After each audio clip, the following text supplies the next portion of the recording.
The importance of love. Love, romance, and sex are all emotions capable of driving people to heights of superachievement. When combined, these three emotions may lift you to an altitude of a genius. Every person who has been moved by genuine love knows that it leaves enduring traces upon the human heart. The effect of love endures, because love is spiritual in nature. Those who cannot be stimulated to great heights of achievement by love are hopeless. They are dead, though they may seem to live.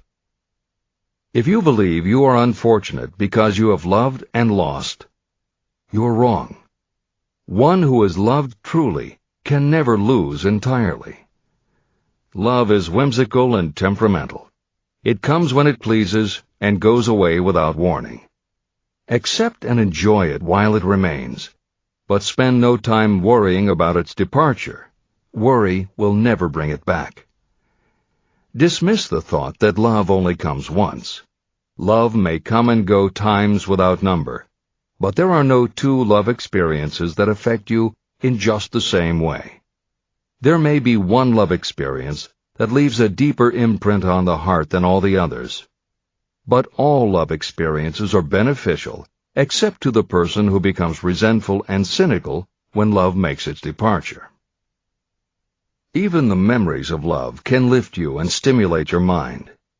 Go back into your yesterdays at times and bathe your mind in the beautiful memories of past love.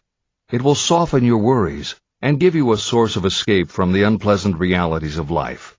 And maybe, during this temporary retreat into the world of fantasy, your subconscious mind will yield to you ideas or plans that may change the entire financial or spiritual status of your life. There should be no disappointment over love, and there would be none if people understood the difference between the emotions of love and sex.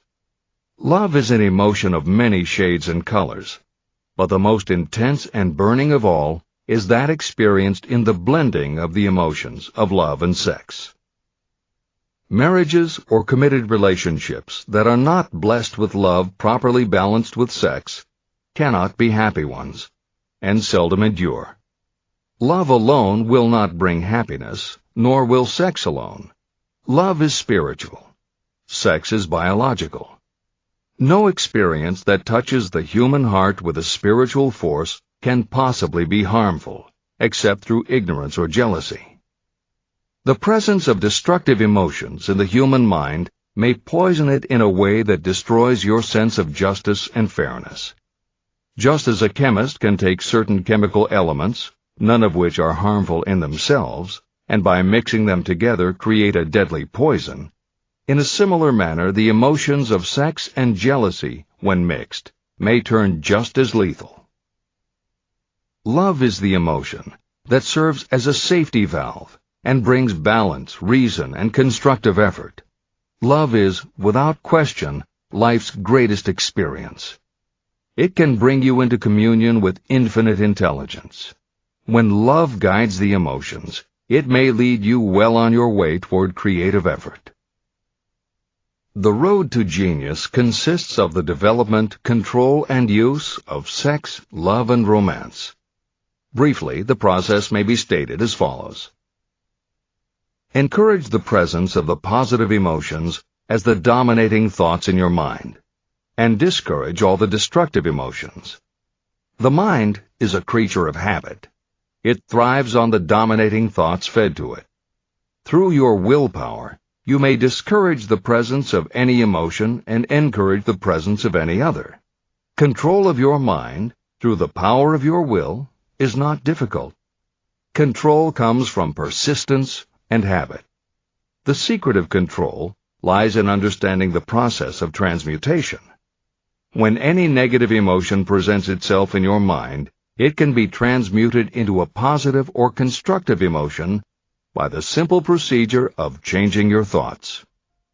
There is no other road to genius than through voluntary self-effort. When the emotion of romance is added to those of love and sex, the obstructions between the finite mind and infinite intelligence are removed. Then, a genius has been born.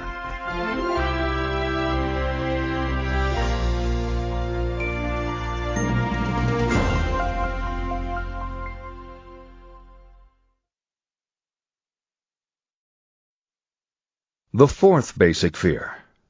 The fear of loss of love. Jealousy and other similar forms of neurosis grow out of our fear of the loss of love of someone. This fear is the most painful of all the 6 basic fears. It probably plays more havoc with the body and mind than any of the other basic fears. Editor's comment.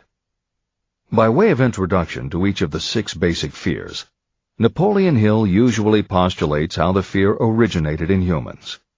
In the original edition of this book, he suggested that the fear of loss of love may have started with prehistoric man's habit of stealing his neighbor's mate and taking liberties with her whenever he could. Though amusing, this theory does not take into account that women fear the loss of a love just as profoundly as men do, and both men and women fear losing the love of not just their mates, but also of family members and others with whom they are close. How the emotion of love originated may remain a mystery, but there is no mystery about how we feel when we lose it. This is the end of the editor's comment.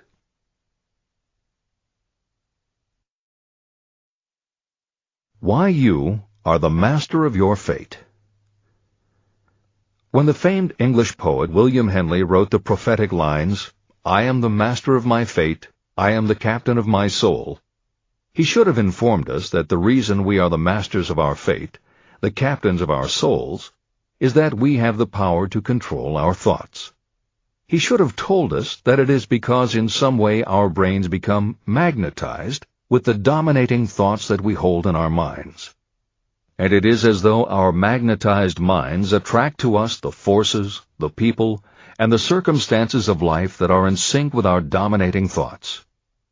He should have told us that before we can accumulate riches in great abundance, we must magnetize our minds with intense desire for riches. That we must become money-conscious until the desire for money drives us to create definite plans for acquiring it. But, being a poet, Henley contented himself by stating a great truth in poetic form, leaving those who followed him to interpret the philosophical meaning of his lines. Little by little, the truth has unfolded itself, until I have come to know with certainty that the principles described in this book hold the secret of mastery over our economic fate. Principles that can change your destiny. We are now ready to examine the first of these principles, and as we do, I ask you to maintain a spirit of open-mindedness. Remember as you read that these principles are not my invention, nor are they the invention of any one person. These principles have worked for literally millions of people. You, too, can put them to work for you and your own enduring benefit. You will find it easy, not hard to do. Some years ago, I delivered the commencement address at Salem College in Salem, West Virginia. I emphasized with so much intensity the need to have a burning desire that one of the members of the graduating class became completely convinced and made it a cornerstone of his own philosophy. That young man became a congressman and an important factor in President Franklin D. Roosevelt's administration. He wrote me a letter in which he so clearly stated his opinion of the principle of desire outlined in the next chapter that I have chosen to publish his letter as an introduction to that chapter. It gives you an idea of the rewards to come. My dear Napoleon, my service as a member of Congress having given me an insight into the problems of men and women, I am writing to offer a suggestion which may become helpful to thousands of worthy people. In 1922, you delivered the commencement address at Salem College when I was a member of the graduating class. In that address, you planted in my mind an idea which has been responsible for the opportunity I now have to serve the people of my state, and will be responsible, in a very large measure, for whatever success I may have in the future. I recall, as though it were yesterday, the marvelous description you gave of the method by which Henry Ford, with but little schooling, without a dollar, with no influential friends, rose to great heights. I made up my mind then, even before you had finished your speech, that I would make a place for myself, no matter how many difficulties I had to surmount. Thousands of young people will finish their schooling this year and within the next few years. Every one of them will be seeking just such a message of practical encouragement as the one I received from you. They will want to know where to turn, what to do to get started in life. You can tell them, because you have helped to solve the problems of so many, many people. There are thousands of people in America today who would like to know how they can convert ideas into money. People who must start from scratch without finances and recoup their losses. If anyone can help them, you can. If you publish the book, I would like to own the first copy that comes from the press, personally autographed by you. With best wishes, believe me. Cordially yours, Jennings Randolph. Since that time in 1922, I watched Jennings Randolph rise to become one of the nation's leading airline executives, a great inspirational speaker, and a United States Senator from West Virginia. 35 years after I made that speech, it was my pleasure to return to Salem College in 1957 and deliver the baccalaureate sermon. At that time, I received an honorary Doctor of Literature degree from Salem College. Editor's comments. As you begin the next chapter, the editors would like to reinforce the earlier statement that what you are reading is not just a collection of theories out of which you can cherry-pick what you like. The 13 principles of success were proven by the real-life experiences of the long list of famous successful people cited earlier by Napoleon Hill. His techniques are also practiced and endorsed by the contemporary experts and authors whom the editors mentioned, following Hill's list. More than 60 million people have purchased copies of the book that you are now holding in your hands. If this book has proven to be that successful, surely you owe it to yourself to give it every chance to work for you too. Read it. Don't question it. Do it. If you don't, if you think that you know better than Napoleon Hill, if you decide to pick and choose the parts that you will believe or follow, then if you don't succeed, you will never know if your failure lies with this book or with you. This is the end of the editor's comments.